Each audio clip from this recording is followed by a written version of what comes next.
Was good, was good, was good.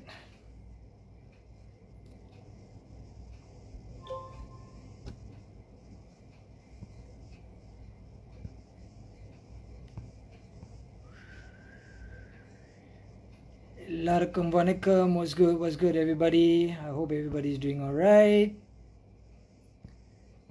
Yeah, it was good. Harap semua dah makan. What's up, my brother Harish from India? What's good, my brother? How you been? Vanakkam Vendan. How's everybody doing? Hello, guys. Hello, hello, hello. Kantan. எப்படி இருக்கீங்க? வணக்கம். It's been a while, Kantan. I hope everybody's doing alright. Vanakkam. It's been a beautiful day. And Balan, what's good? Hey, Harvinth Skin is in. Okay, let's not waste time. Let's get to this. My brother Harvin is in the building. Harish, what's good? Kantan, boss, எப்படி இருக்கீங்க? தலைவா. Vanakkam, Vanakkam, brother. my brother. How are you? I've been good, bro. How are you? I'm good, sir. It's been a crazy day. You want to hear about my day? Sure, bro. I want to see the cap first. Don't you like the cap a bit? Ooh.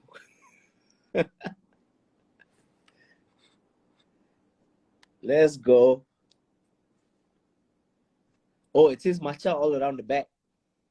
Yep. But you know what's the most dopest moment for me? Topi Nagaram. Like, there hasn't been a streetwear in Malaysia that has given brown boys a space to shine, especially with the language.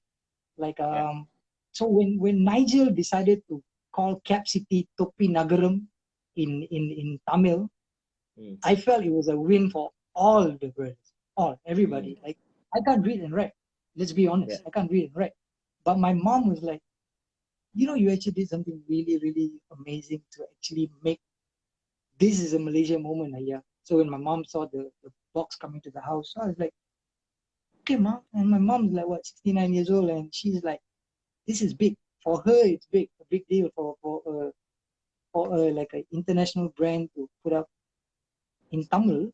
For her, it was a big deal. So I felt like it was a big win. Maybe if streetwears in Malaysia haven't given brown boys an opportunity, it's time for brown boys to make streetwears in Malaysia. I share the sentiments, Arvind. I truly share the sentiments, because we've been sidelined, no disrespect, we've been always sidelined. Only like one or two of the boys will get like the prime slots to be part of street. You've always been accepted as a Malaysian more than just a brown boy, Indian boy kind of thing. And I've seen some of my friends growing up to fill in the quota part, which is very sad. Sometimes it's just like a fill in quota thingy. But all the campaigns that you have done is not been that fill in the quota. We needed Harvinth Skin to be there. So kudos to you, my brother. Hey, cheers. Thank I'm just you, bro. having tea. I know Tea, you. yeah? Tea inside the lens.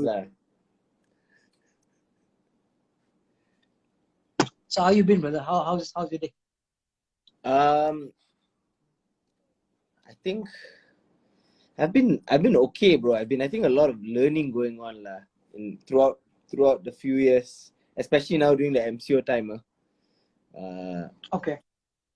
I think a lot of self-discovery, a lot of learning and understanding myself, and trying to figure out what I want to do in the future.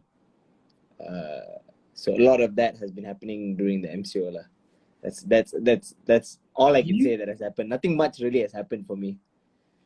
You have grown to be a beautiful human. Like that's what I've realized in the last 1-2 years. You've been giving back to people more than most people that I know who's in your position. The live show that you did changed so many people's life. I don't know whether you realize, like it did change a lot of people's life. Like dreams were stapled on that day. Like people who never believed in dreams, or parents who never understood what their kids are doing. That show was a justification to them. Like, okay, my son or my daughter is, meant for something bigger than what we had planned for them. Yeah. So kudos to you, like that. And saying that, like when you went missing in March, and you took a break from everything, I felt like finally this boy threw the towel in, and I'm glad that you did that, Yeah. because like I'm sorry if like anybody who's watching this gets upset or what I'm saying. I'm coming from a 37-year-old perspective. I think it's unfair to put all the weight on your shoulders for everything that's happening in the community, or in the country. Why can't people step up? Why can't people voice out? Why can't people? I've been seeing it. It's like a very, very. It's a culture among Malaysians. Some issue will happen. The next thing you know, the whole post will have Harvinth Skin, Funky Shankar, and all these brown people that stand up for injustice on whatever matter. Why? Why can't we, like you, the person who's tagging, why do you need the justification from Arvin or whoever to stand up for it or speak about it? Why can't you speak about it? So when you took the break, I felt like, good, this fella threw the towel in and he's taking a break for himself. And I mean, I was very happy with it. basically the break wasn't. The break was more for me so that I can give back more, because people are always gonna expect more, and the reason why I took a break is because it started to affect me that a lot of people have too many opinions. And the problem with opinions these days is that everyone is given a platform to put out their opinion. Right. I'm a firm believer of everyone should have an opinion, but not everyone should voice out their opinion. Because when everyone starts voicing out their opinion, then we get rubbish that gets thrown on the platform these days. But the break was just to kind of be able to separate myself from what everyone else thinks, because for years and years and years, every fella in the world has an opinion on me. Everyone thinks something of me. Everyone has said something about me. Everyone has thinks that I am this, thinks I am that. And so I think I've been taking too many opinions that I decided to, take a break and go like, I don't give a shit about your opinions anymore. And I don't want to give a shit about your opinions anymore from now. And that's what the break was for. And what the break did was, I thought 1 bulan cukup lah for me. I thought, ஒரு மாசம் break, okay, I'll be back. What the break made me realize is that I need longer breaks and I need to do it more. I need to just be to myself instead of being outside so much and being everywhere all the time. So I've realized that I've given people too much power to kind of dictate what I should do next, or who I should be, or what I should say. Because people love to do that these days. People love to say, hey, I think Harvinth Skin should do this. I think Balan Kash should do this. I think Funky Shankar should do this. That's what they say. And the amount of DMs I will get, bro, speak about this. Bro, speak about that. Bro, why you not speaking about this? Bro, why you not speaking about that? Just shut up, bro. This is everyone. Just, if you want to speak about it, if that thing is bothering you so much, if that thing is the most important thing in the world to you, you should speak about it. நீங்க தானே அதை பத்தி பேசணும். Yeah, why are you asking someone else to go speak about it? Why are you expecting other people? And they are looking at this. I read something not too long ago. Then I churi the quote. I forgot who it is. I should credit the fella, but I don't know who the fella is. They are looking at modern day celebrities as modern day Mother Teresa's, modern day Mahatma Gandhi's, who's going to fight for injustice. That's not that. It ain't it. Some people are not going to give a fuck. Some people like me, Sorry if I'm cursing on your platform, brother. I'm so Please, sorry. please, I'm so sorry. don't worry about it. If I'm fighting for injustice with the Indian community, it's because the party, for me, that one, I feel it. I feel it in my bones. But if you ask me to just say fight for tigers going extinct in the country, let's just say, for example, I'm really not going to really care about it because I don't, and I'm sorry that I don't. But that is the truth.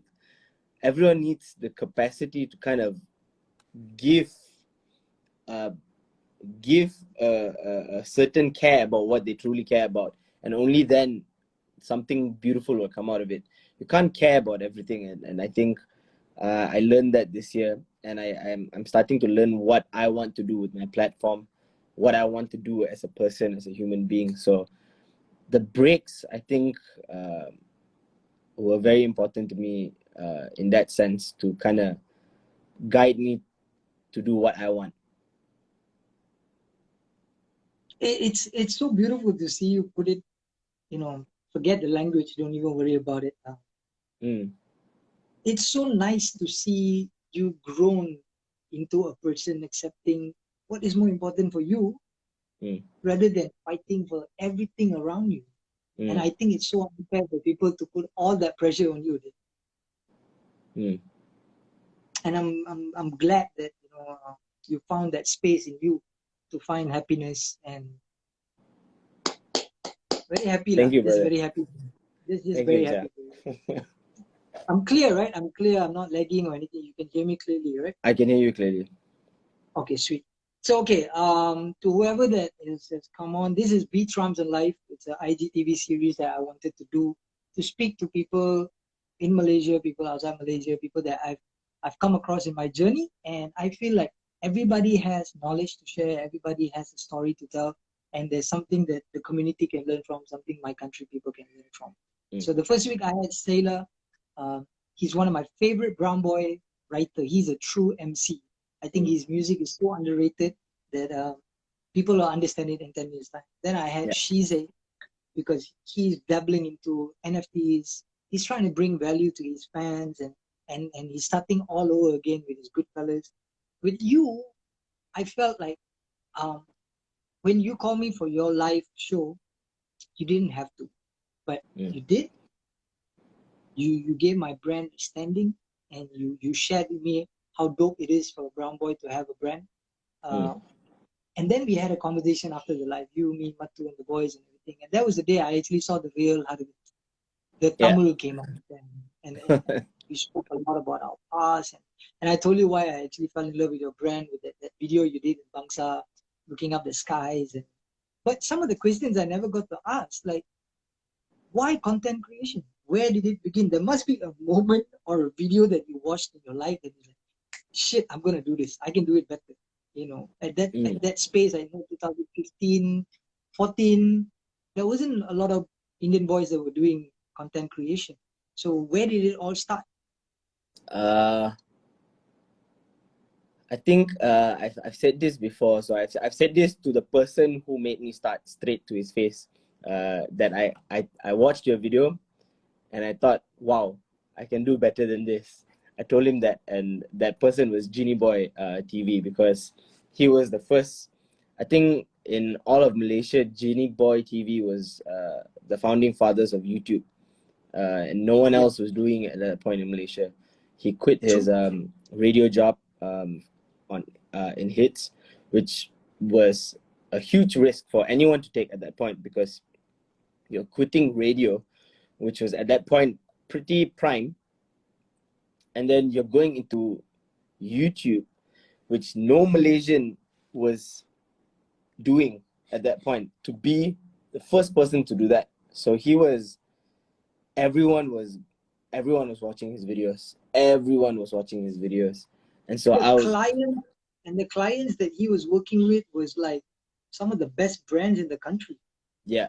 I think he opened up the path to online content creating marketing.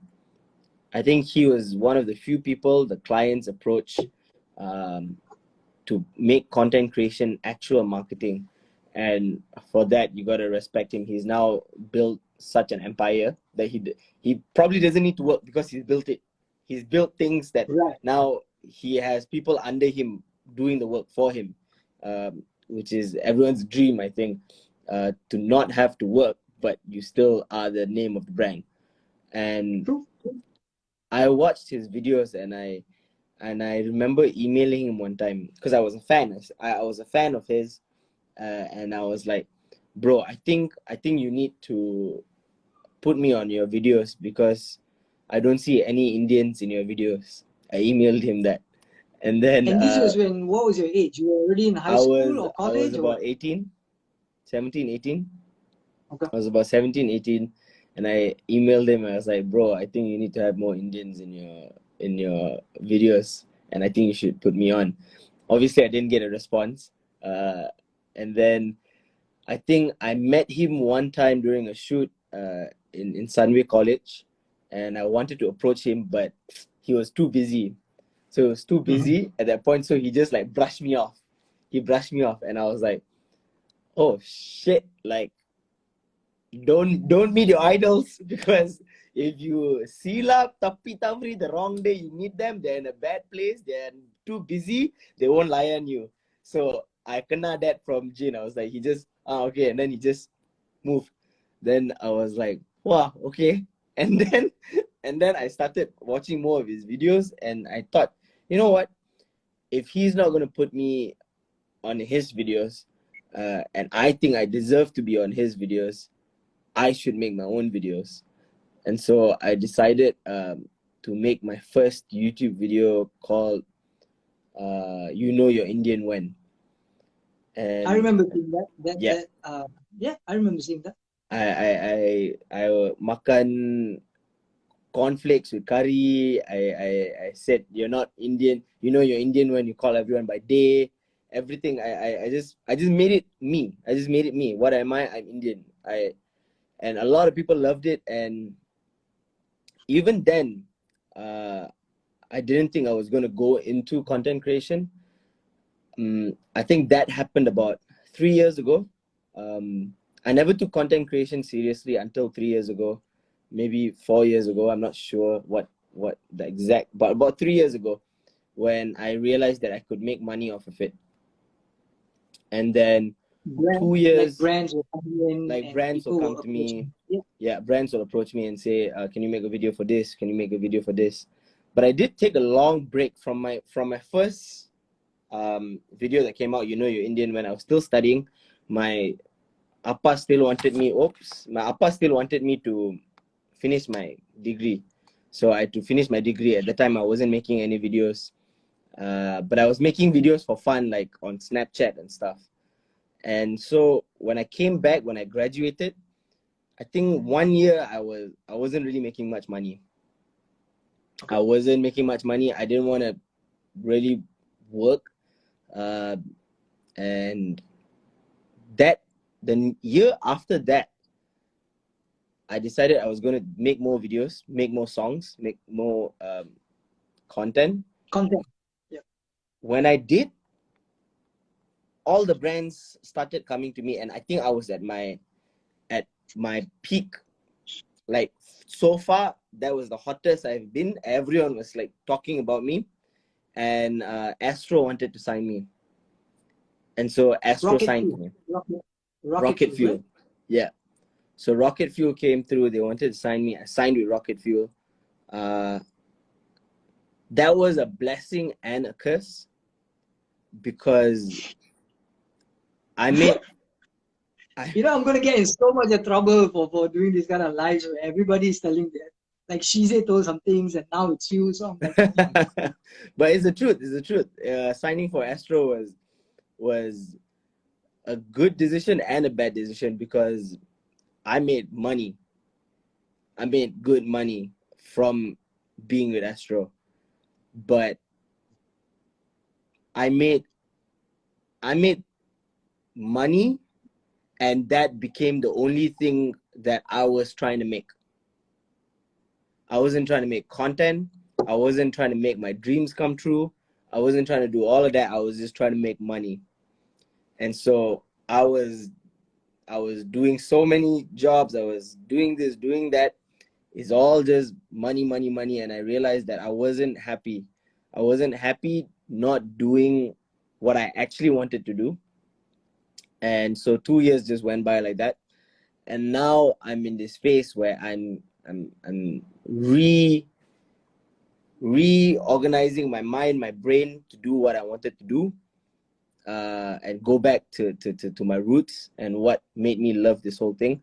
But it's not easy. It's not an easy thing to do because, as I said during the break, people's opinions will come, and then you'll start comparing myself to everyone else is doing it now, because everyone is doing content creation now. There is no one fella who isn't doing content creation now.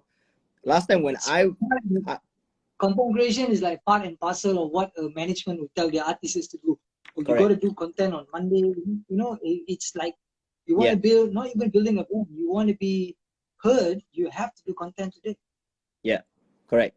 And it's like a fun thing to do. Last time nobody picked up. No, when I was doing videos, nobody else picked up their phone to make content with anything. Now, when people makan, they do their style video of their food. When people are doing their hair, they're doing some style video. They're doing some TikToks. When people are changing clothes, they're doing TikToks. They're snapping, changing clothes. Everyone is doing it, right? So when everyone is doing it, I don't want to do it anymore. I don't want to do stuff that, you know, everyone is doing, because now everyone's just copying another person, right? So in this day and age where content is so easily available, every second different content is coming in, it's really difficult to produce something that is magical and stay relevant all the time.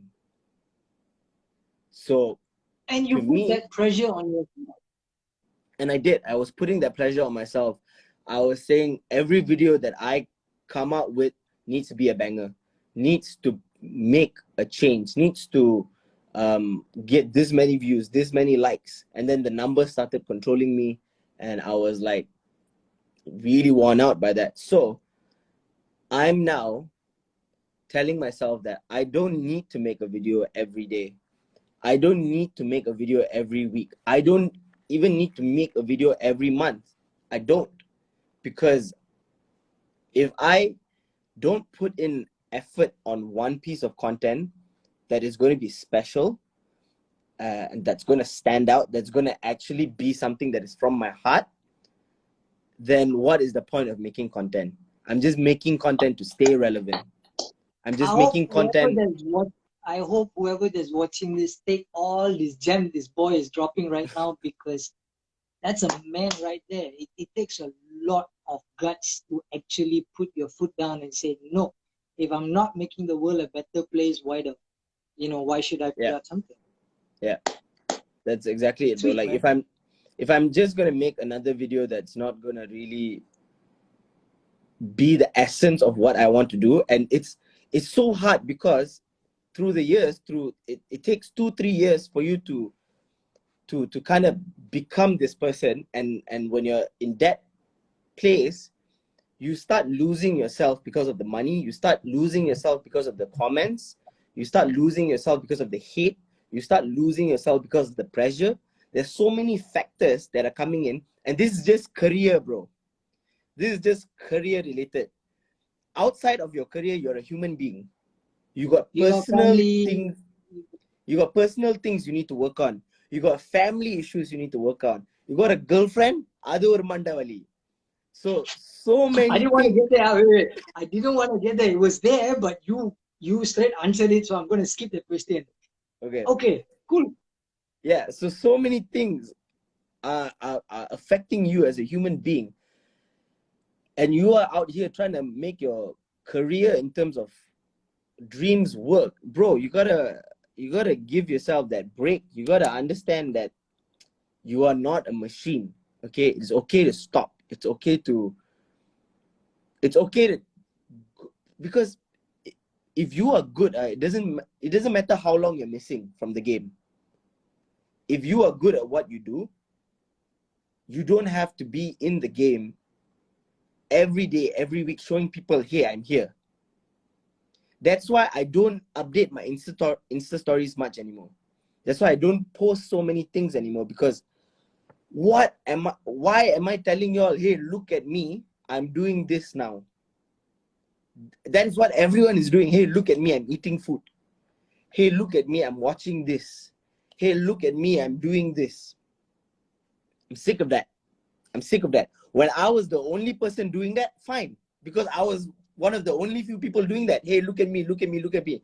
Now, when everyone is saying, look at me, I want to say, don't look at me. Don't look at me. When I want you to look at me, then you look at me. You rather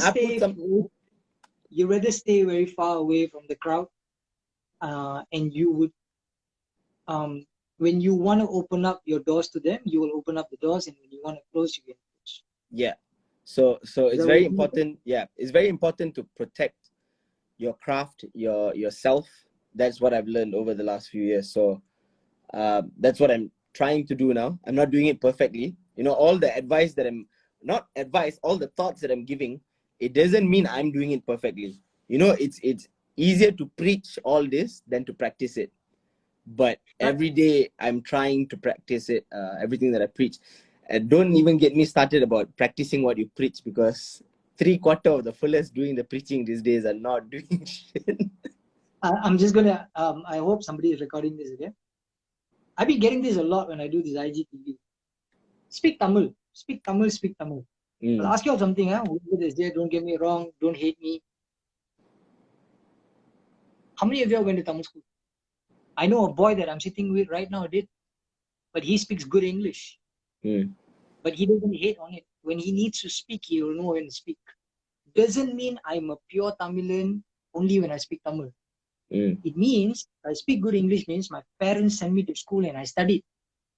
Yeah. And I properly can speak English without broken grammar. And I'm not disrespecting anybody with broken grammars or anything. Don't get me wrong. But we have to stop doing this thing that when somebody speaks English in front of us and they're part of our community, you go like, nah, machan, Petra, na padangatriya. We need to stop that right now.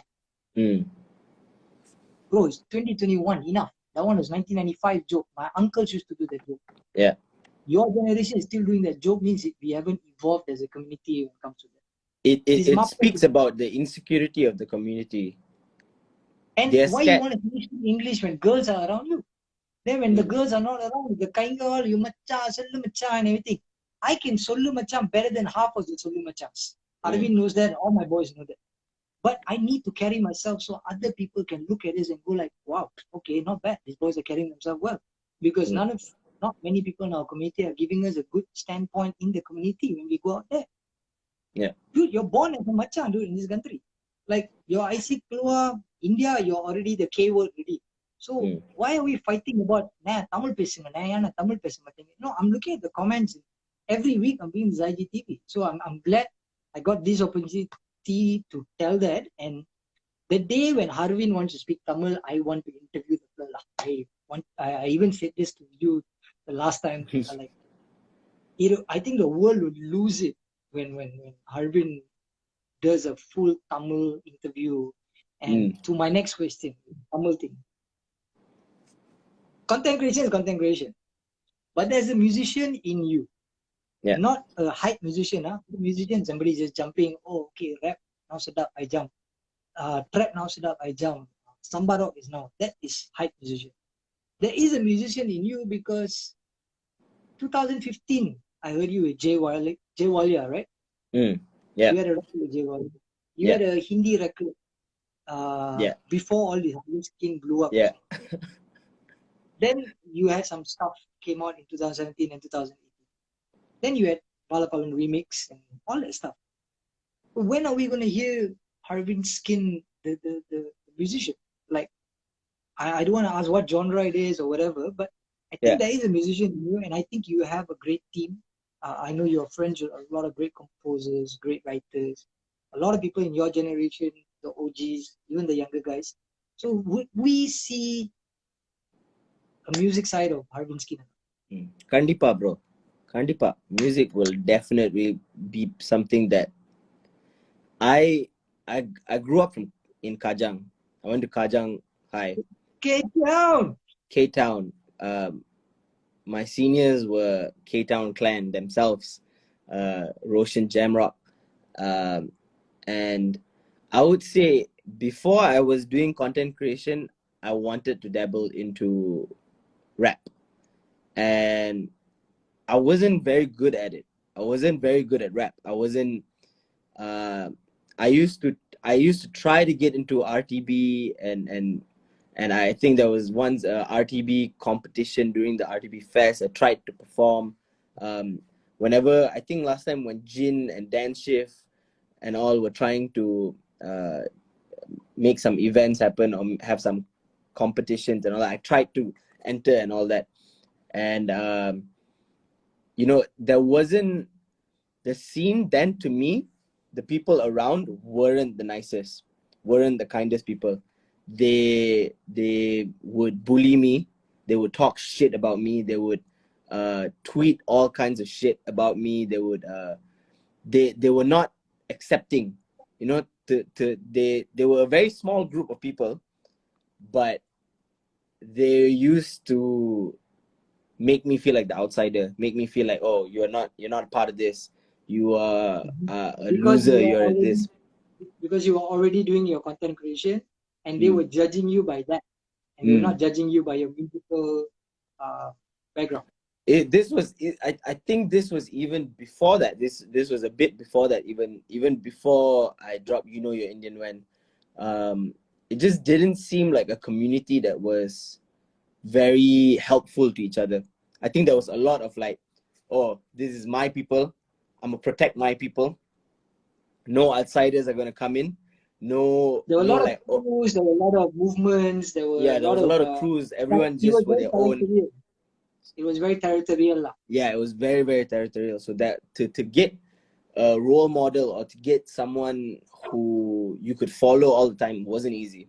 It wasn't easy. And the few people who I was talking to, I would like Facebook message Amanda last time. His name was Kraft last time. So I would Facebook message him and I'll say, bro, is it important to know this about music? Is it important to freestyle? Is it important to all this? And he was very nice to reply and respond, and then I had people like Jay Walia and also Kirsty Maximus, who I used to hang out with last time and make covers and songs with. And then I realized that I was never gonna be a Joe Flizzo. I was never gonna be uh, Amanra. I was never gonna be a Sona One. I was never gonna be top at it. But the fire in me to want to do music never died, right? Never died.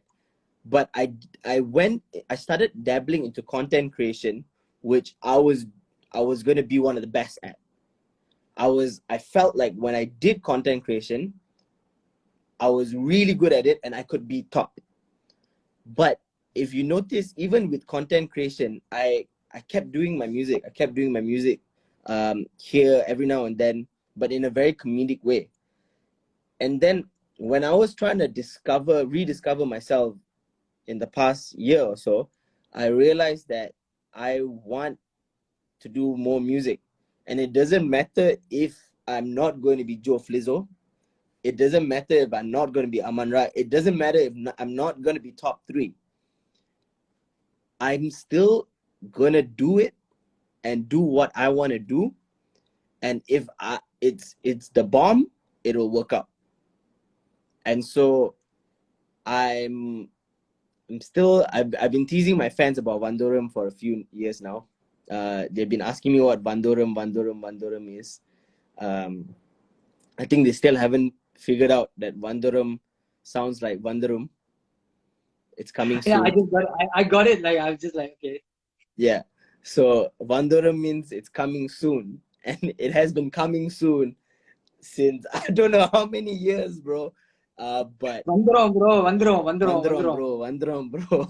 But nobody has gotten it. But I will be releasing. I'm working with Roshan Jamrock for my first single, and I think it's beautiful that I'm working with him. The person that was from my Inspired high school, you. the person that Yeah, the inspired me. person that you looked up to. Yeah, man. Yeah, and to get a chance to work with him, that will be my first single. I received a few beats from different artists that I'll be working with. I'm working with a few friends from across the borders from Singapore. I also received a beat via WhatsApp from Mr. Balan Kash Beats himself, which Thanks, thanks for telling everybody now that now everybody knows. Okay. which I'm excited to do. So I don't want to just make one song and then release it, and then that's it. I want to prepare a whole or the comment saying Arvind Raj as well. Bro, Arvind Raj is killing it as well, bro. He is Yeah, bro. sheesh, he is killing Arvind it as well. grinding. Arvind is grinding Yeah, every day, yeah, waking up, going to sleep, grinding. Now that's how you put in work. yeah. It's So amazing to see. I'm hoping to work with him as well. So I want to have a few songs in my catalog. Sadly, it's MCO times, so everyone's plans to sort of do music videos or music or work together is very, very, like, you can't do that now. It's more difficult now. Hopefully next year will be a space where I would have a few good songs in my in the catalog. And then I'll release however Vandoram was meant to release. So Then Banderola. yeah, then Vandoram lah, bro. Right. Okay, like the fact that you broke it down, Navin's gonna kill me, but why I sent you that beat especially was Tambi Raja was supposed to uplift all the brown boys. It was not to compete with anyone. It was not to make another brother feel like he's lower than me or he's higher than me. We are built and brought up in a way where we're supposed to compete. We're supposed to be the best. Yes. It all starts in kindergarten lah. Number 1, number 2, number 3. If that was not there, right, kids will be much more happier in high school. Yeah. Kids will be much more happier even in sekolah rendah. Like, because my mom was a teacher, I've never had a problem losing.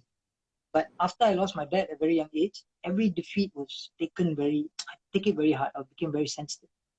But then I think it was like 2018 onwards, I was like, the more defeats makes the victory more sweet. You celebrate it more. We stop celebrating defeats. We're supposed to celebrate defeats as much as we celebrate victory. So when I wrote Tambi Nagaraja, and when I told Navin, like, I'm going to send it to Harvin, he looked at me, really? Like, yeah. You know why?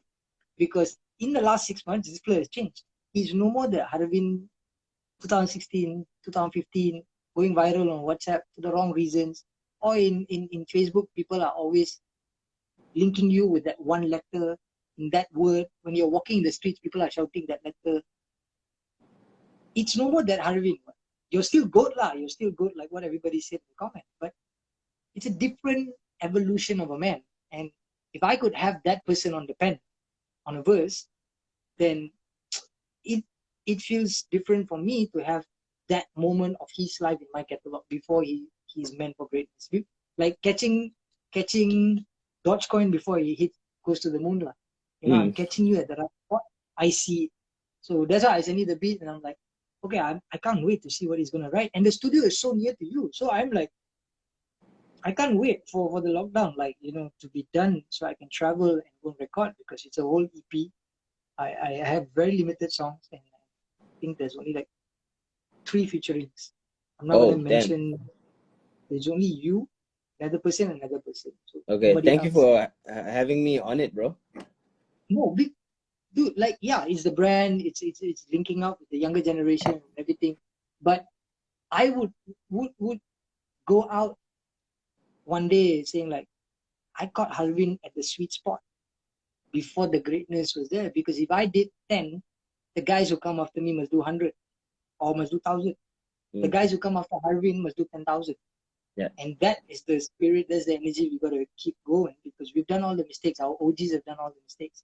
So why keep putting it down to the next generation, next generation? We're still in a circle.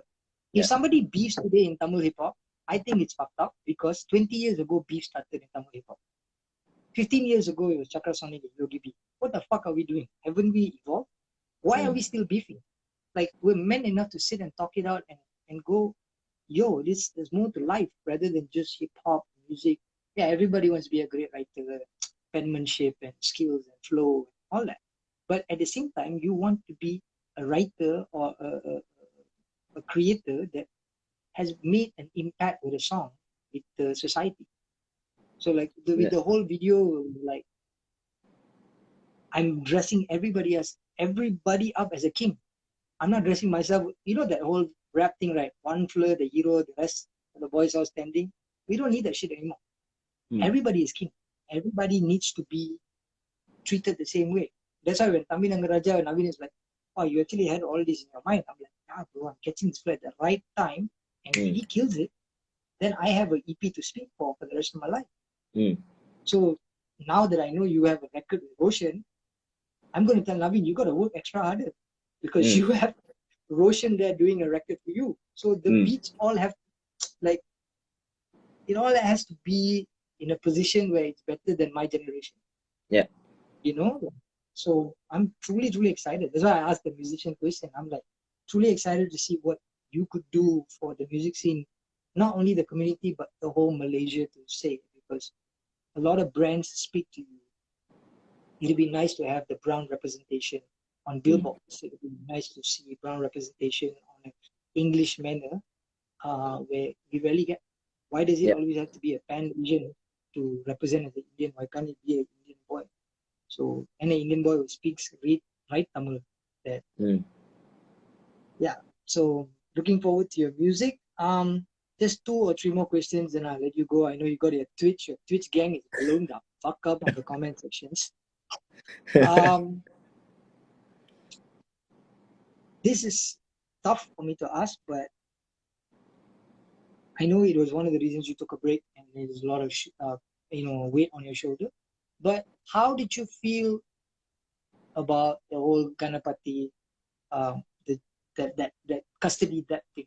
How did it affect growing up in Kajang, rough place, then being around in capital Bangsa, Damansara, and everything, where we're treated so differently? Our friends are all not Indians. It's mixed, especially you. I've seen you in public. It's a very mixed group. You have Chinese, Malays, white people, everybody in the group. So how did that impacted you, like growing up as an Indian man in this country, and also being locked in home at MCO? I think I'm a privileged Indian. I say that because I don't look like the typical Indian that non-Indians paint. And when I say that, I mean when the Malays or the Chinese or the racist people in Malaysia say Keling or Indian or Macha or all of that, they have this set image of an Indian who, got the tadi, got tattoos, got the really dark skin, cannot speak English, all that look. I don't have it. I don't look like the Indians that all the non-Indians say Keling or refer to as Keling. So because of that, I'm not saying I've never been through racism. I've been through racism, right? I've been a product of racist remarks. Because of that, because I can speak the way I speak, I don't go through the same type of racism as the people who people like Ganapati and people who are so helpless, they can't defend themselves. They, like, maybe you and I, when we get caught with the cops, we know how to speak to them. We know how to maneuver our way so that we don't end up in prison that day and get murdered. We can call lawyers. We can call this person. We can call that people, this other people. But a lot of Indians don't have that. They don't know that because education was not given. And they are born in poverty. And this country does nothing to help that. This country does nothing to help Indians in poverty. And so they resort to violence, they resort to being in gangs, they resort to being in situations where ideally they would never want to be in. I'm not saying that those who got murdered and died in police custody are all gang members or people who have done wrong. I'm just saying that Indians have been put in a place in this country to do all these things that we have to do to survive. You think anyone wants to do crime? They were forced to go into it because they have no money. They have no education. They have no means of doing anything. And so when I say that I'm a privileged Indian, it's because I'm sitting here working with brands, being on TV, and doing all of this. And I have to be the voice for my other Indian brothers who don't have this privilege. And so when I see my leaders not doing enough or not doing more to help, it is difficult because I don't know what I'm doing. I'm just a kid trying to do what I know what to do and just trying my best. And I wouldn't do things right. I wouldn't know what the perfect thing to do is. And not just Ganapati, bro. Six Indians died in the space of 3 months. That is, what do we say? What do we say? It day by day, it became normal. It's like, oh, okay, another Indian died. The first time it was like a shock. Oh, Indian died. Second time it was a shock. Oh, Indian. Third, fourth, fifth time, it became like a, oh, okay. And he just died. You're immune. You are immune already. You're like, oh, okay. You become like that. It becomes news that isn't shocking anymore. It becomes part and parcel of. And bro, what did the government say about it? What did our Prime Minister say about it? Zero was addressed. Zero addressing. So we live in that space and that era right now where we are just, that is just us. That, and I don't know what to feel about it. I don't know what to say about it. And the whole country needs to sort of understand that this is a problem, that racism is a problem. However, it's sad to say that if you are a different race, you look the other way. It's not bothering you. It's and the reason why I said I was a privileged Indian is because these sort of things didn't bother me since maybe 3 years ago.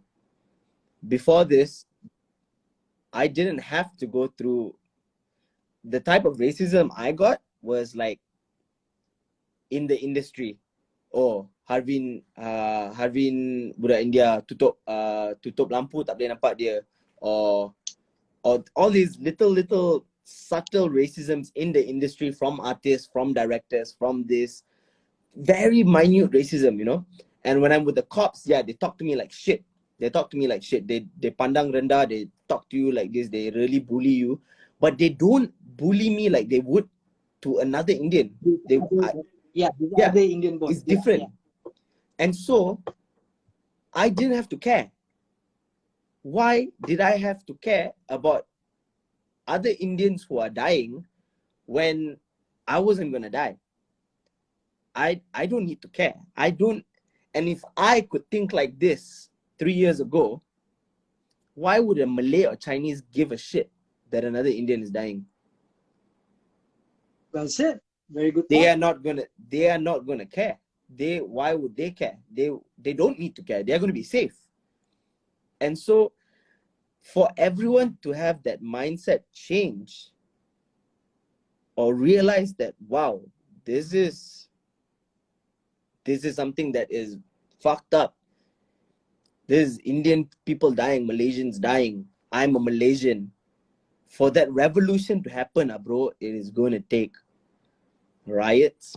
It is going to take major shifting in the whole country for that happen. Bro, the blacks rioted for George Floyd. The blacks rioted George Floyd a couple years last year. That happened for them last year. You know, after years of racism. For us, I don't know how many years it's going to take. It is not easy for it to happen. When it happens to somebody famous. When it happens to somebody famous. Maybe. Like somebody told me that on my face. When I was like fighting about this, it's like, Balan, why are you doing this? It's not going to make a difference, Balan. You're going to forget about it in 6 months. That's like, how could you say that, dog? Like, dude, it's forget the fact he's an Indian. But it's a dude just dying. Whether he did something or not, he's just dying. Then another one. Then another one. It's like a fucking DJ Khaled anthem, dude. Another one every week. What the fuck are you saying? Then they were like, Balan, it's not going to change. That's the thing. It will change when you die. My own friend telling me this on my face. If you 2 o'clock in the morning in front of KK Mart buying beers like how you used to do in 2016, put yourself in their shoes and fight back like how you normally fight with cops, it might just happen to you. And I'm like, no, I wouldn't do that now because I'm not in KK Mart at 2 o'clock in the morning. And I would think twice before shouting to a cop because I have a daughter at home. Yeah. That fear is inbuilt in me. And he was like, so there's a fear in all of us too, Balan. So I was like, so what? We're supposed to keep quiet because we're married, we got kids, and we got something to lose. So it's never going to end. It's like, it will end when our boys and girls stop putting themselves in that position. I'm like, what do you mean? I saw it from his perspective. It made sense to me. Why are you out there 2 o'clock in the morning, drunk driving, buying beers and celebrating on your stories, on your Instagram? Yeah. I've seen that. You've seen that, Harvinth. We've seen that. Our friends doing that on stories. We've done that before. So I was like, oh yeah. So if I was a cop, Balan, wouldn't I stop and bully you? Because you are putting yourself there and you are being dumb. Yeah, I'm like, yeah, but you know, why only my race? He's like, Balan, we only see from our thing. Let's talk about other people. They go through it as well. I said, not as bad as it is. Then he was like, yeah, not as bad as it is because most of us are out 2 o'clock in the morning. Go in front of your KK Mart, park your car, Balan, from 12 o'clock to 5 o'clock in the morning on a Saturday, any part of the country. Let's talk about which race is walking into buy beats. Yeah, but I mean, that's victim blaming, bro. That doesn't make sense anymore. There are people in our community who look at it in a whole different way and they're so immune with this happening over the last 20, 30 years. They don't realize. Where they look at it like that. They don't look at it like how you and I would be upset. And we feel like we should write about it. And one more other thing that I want to add before we end this. You know that revolution you were saying about? I was on Twitter. Now, I'm not a Twitter person, so I don't go there much. It just makes me very upset. But when in the last 6 months, Twitter about Ganapati, about our political stand, a lot of things that's happening in our country has been on the same wavelength, I would say. You could see more people outside the community that 100%. are feeling, who represent, and they feel how we feel because now they don't feel privileged anymore. It was really amazing to see people who are not Indians fighting for it. That was something, you know, when that happens, that makes you feel great. I see in the comments people saying Caprice. I think he was talking about it with Funky Shankar, but no disrespect to Caprice. I love the dude. He's a very nice guy. Amazingly talented. big time hustler, very smart. But if I'm not mistaken, he did say on his live to Funky Shankar that I cannot help you. I cannot fight for your people. Yeah, I saw If I'm that. not mistaken, I think he said that. He said he cannot represent it. Yeah, he cannot represent us. He cannot do the fighting. And he said to Funky Shankar to become the person who fights for your community. If you're looking for a leader and all that, he said that and the thing that bothered me was him saying, I can't fight for you. Are you different from me? Are you what does that mean? You can't represent us Malaysians.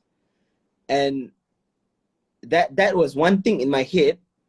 That was one thing in my head that went inside, and I'm like, okay, fine. It was I'm not saying this was the wrong thing to do, but brother went all the way to where did he go? He went to Palestine. He tried to go, but He went to Palestine to help aid the Muslims there, I think. And that made me think that you would go to a whole other country to help people of your religion, but you say in your own country that you aren't able to help your own countrymen. That bothered me. I'm not saying that it was bad for him to go to Gaza and save or help the Muslims. I think that is brilliant. That is amazing for him to do.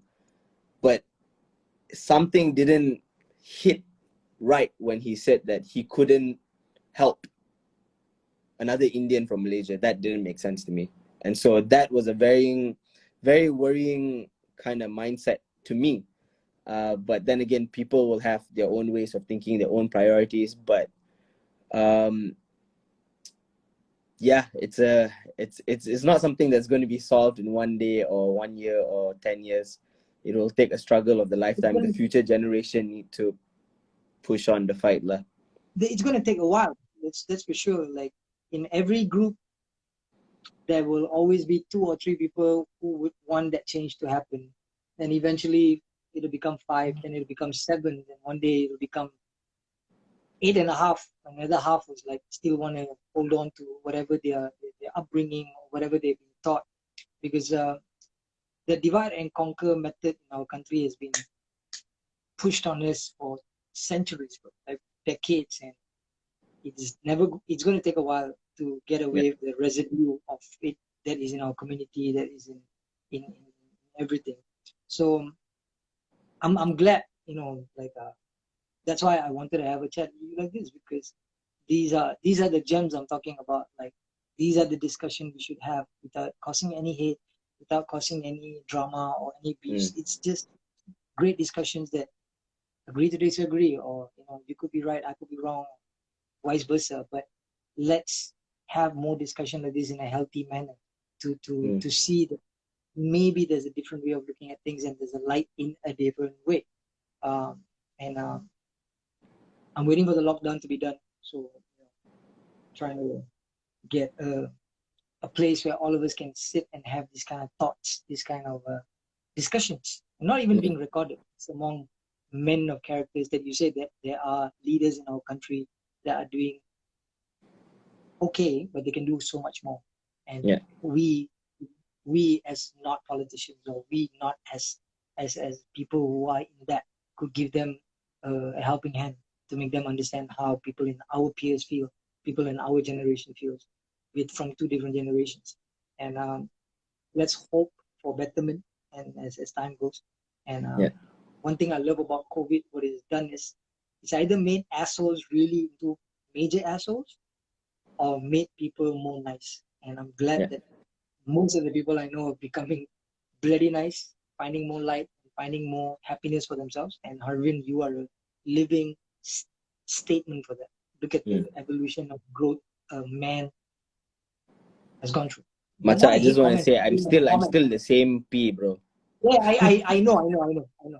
I know. I'm, I'm That still the person, same guy, bro. Deep down. yeah, that person shouldn't go away. But Yeah. the fact that you're showing the real Harvin more is because when I ask your friends, they tell me what a nice fucker you are. Like somebody doesn't have money to eat, you will pay for them. Somebody having a hard time, you will take your car and go. I've heard all this, like from your close buddy. And this is before the fame. And even after the fame came, you've been there. But that is one part of the world that your fans or audience didn't see. All they saw was that Harvin uses the P word or the Harvin that, like how they did the chucho thingy lah. For 40 fucking seconds, you kept everybody on their feet, then you gave one hard one on their face. Like everybody collected, bro. Like all my friends at my age were like talking about it. Like people came back lah, with a vengeance. I'm like, yeah, he still had it in him. That part of Harvin is something that all of us will live with forever. But we need to start embracing the new Harvin as well. The more calm, the more composed, the less bad words, the less drinking, the less partying, all that stuff. Like 2 years ago, Harvin, what was your Saturday? Yeah. What was my Saturday? We know that. How was our Saturdays? And look at our Saturdays now. Look at our Fridays now. Look at the things that we've done in the last 1 year. Yeah. So that is why I wanted to have this chat with you, and I wanted to show some audience on my side. Maybe you got a larger audience, but they deserve an opportunity to see this side of Harvin and learn from it as well. Stop putting pressure on your shoulder because you're just as human as they are. Okay? All right, buddy. God bless you with everything that you do. I'm looking forward to your music. So before we wrap up Beats, Rhymes and Life, this is the last question I ask all my guests. This is for me. This is for my documentary. I'm putting an EP together, and I want to collect all this from all the people that have inspired me in a way that I've met in my journey. And the question is very simple. What do you think of Balan? What do I think of Balan? The person, the musician, the father, the husband, the son, whatever. Like your experience with me, what you've heard about me or anything, like how you sum it up. Put me on the spot lah, macam. Hey, if the audio can come out, no problem. Like, whatever. No? It's just we're going to keep this for documentary. So if, say, tomorrow something happens and my daughter is too young to understand anything, when she grow up, she will see all this and she'll like, okay, my dad was all right, Like, so it can be the good and bad. I don't care. Like, she just needs to know one day if anything happens to her. If I could describe you, it would be that Balan is a testament to what a human being is and what the process of a human being should be like. Because I remember Balan as the superstar Indian rapper that I met one day during RTB. I was drunk, and I came up to Balan and I said, bro, I know you're not going to remember me. I know you don't know who I am, but one day you will know my name. I told Balan that 5-6 years ago. And to me, he was a superstar. You still are a superstar because you're an Indian Tamil icon. And from that icon, you transgressed into someone that I never spoke to, but we have heard of each other. You had a negative view of me at that one time. And then you transgressed again to questioning why you had the negative view of me. And you said you had a realization of, why did I have the negative view? It actually should be like this because he is like this. And then you humbled down and you came to me and you spoke to me and you shared all of this with me. And then you understood me from a superstar to then someone who's a brother, hand in hand. And now you show me so much respect. And I feel that respect. So this roller coaster of transgressions from from superstar to someone who didn't like me, who's a person who despised me, to someone who was trying to understand me, to someone who understood me, to someone who then showed so much love and respect, is not a very common thing that human beings do, because of ego, because of their own self superstardom. But this is what humans should do. They should evaluate who they are, what they are, and change over time if they feel like it's not right. And that is Balan Kashmir. So well said, bro. So well said. You've humbled me with with the way you've grown as a man and the amount that you do for the community and the country and to your audience. You humble me all the time when I see your content.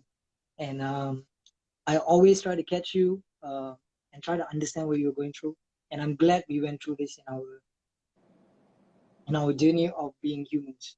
Yeah. And the people around us know the real us. I'm glad they do. Some of them are watching, especially Matu and Vic. They know who the real person both of us are. So I'm glad that this has happened. This Beats Rhymes and Life with you means a lot to me. And that video you talking about me could just made my day lah. And if my daughter grows up one day and if I'm not here to see it, and she'll be like, okay, my dad was a stand-up man. Yeah. So it's just leaving behind for the generation. And I'll keep sending Shaisha Lakshmi's video to you to put a smile on your face. Any freaking time when I wake up and I see you putting up a story and you're not feeling down, okay? Okay, so buddy. You got a phone number anytime to call whenever you're feeling down, or if you need anything, you can always call me away. Yeah. Harvinth, my brother, Nandri, thank you for spending your time with all of us and giving me this opportunity to ask you some crazy questions. And I'm glad we spoke a lot. Okay? All right, so buddy. Go join Thank your you. Twitch people. They're going to kill me for keeping you. I will try to join the Twitch gang one day. And thank you, bro. Looking forward. When the studio opens, I will see you there. And Nandri, peace, my Yes, brother. sir. Thank you, brother. Good night.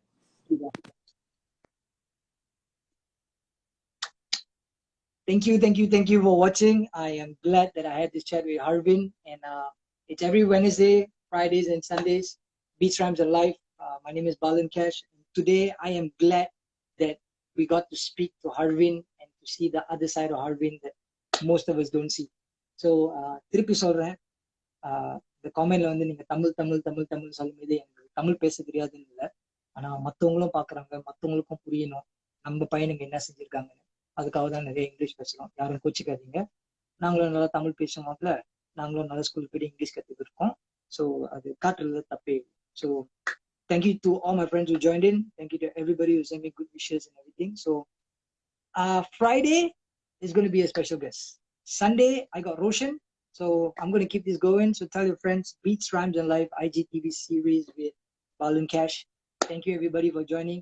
And if you have anybody that you want me to get, please message me, please DM me and tell me, Anna, I want you to interview this person, or Balan, I want you to interview this person. Send me your questions. சரியா? எல்லாரும் take care பண்ணிக்கோங்க. வீட்டில் எல்லாரும் கேட்டதா சொல்லுங்க. And before I go, please go listen to Roshan's new record with Chico, Young Ruff, you know who, MC Sai and Dopodelics. I think the song is the song of the week. And the new Macha Magic has come out. Please go holler at Cap City. Thank you, Nigel. Peace, one love. எல்லாருக்கும் ரொம்ப நன்றி for joining me today. Alvin, bye brother. கொஞ்ச நேரம் வந்து பாய்லாம் சொல்றேன். வாழ்க கிளாங் கிஷன். சரி, வாழ்க கிளாங் எப்பயுமே வாழ்ந்துட்டு இருக்கு. Chasing the world, it's good to see it's kind of brother collaboration. Cheers. I think the community needs to come together and build. I hope more people do it. I saw Django just now. Django, what up, my brother? All day, thank you for joining. Happy birthday, Hari. Happy birthday, Hari. Birthday வாழ்த்துக்கள். Take care, Paninga. God bless you. Respect my G. Mervin, how's Australia doing, bro? How lah, bro? One case, the whole country shut down. If you all want to know about BMW, Dave, JBC, and Mervin, go check him on. Jeremy, Nathan, Balan. Bro, when do I want to bring Young Raja? I want to bring Young Raja, but there's a whole list. So let's hope I can have Young Raja one of these days. Sibane, bye-bye. I will see you later. I'll video call you. Shafiq, I hope Brunei is great. So எல்லாருக்கும் ரொம்ப ரொம்ப ரொம்ப நன்றி for joining me. Take care, guys. Please, I will see you guys Friday 8 p.m. So go check the Cap City out. Peace. One love.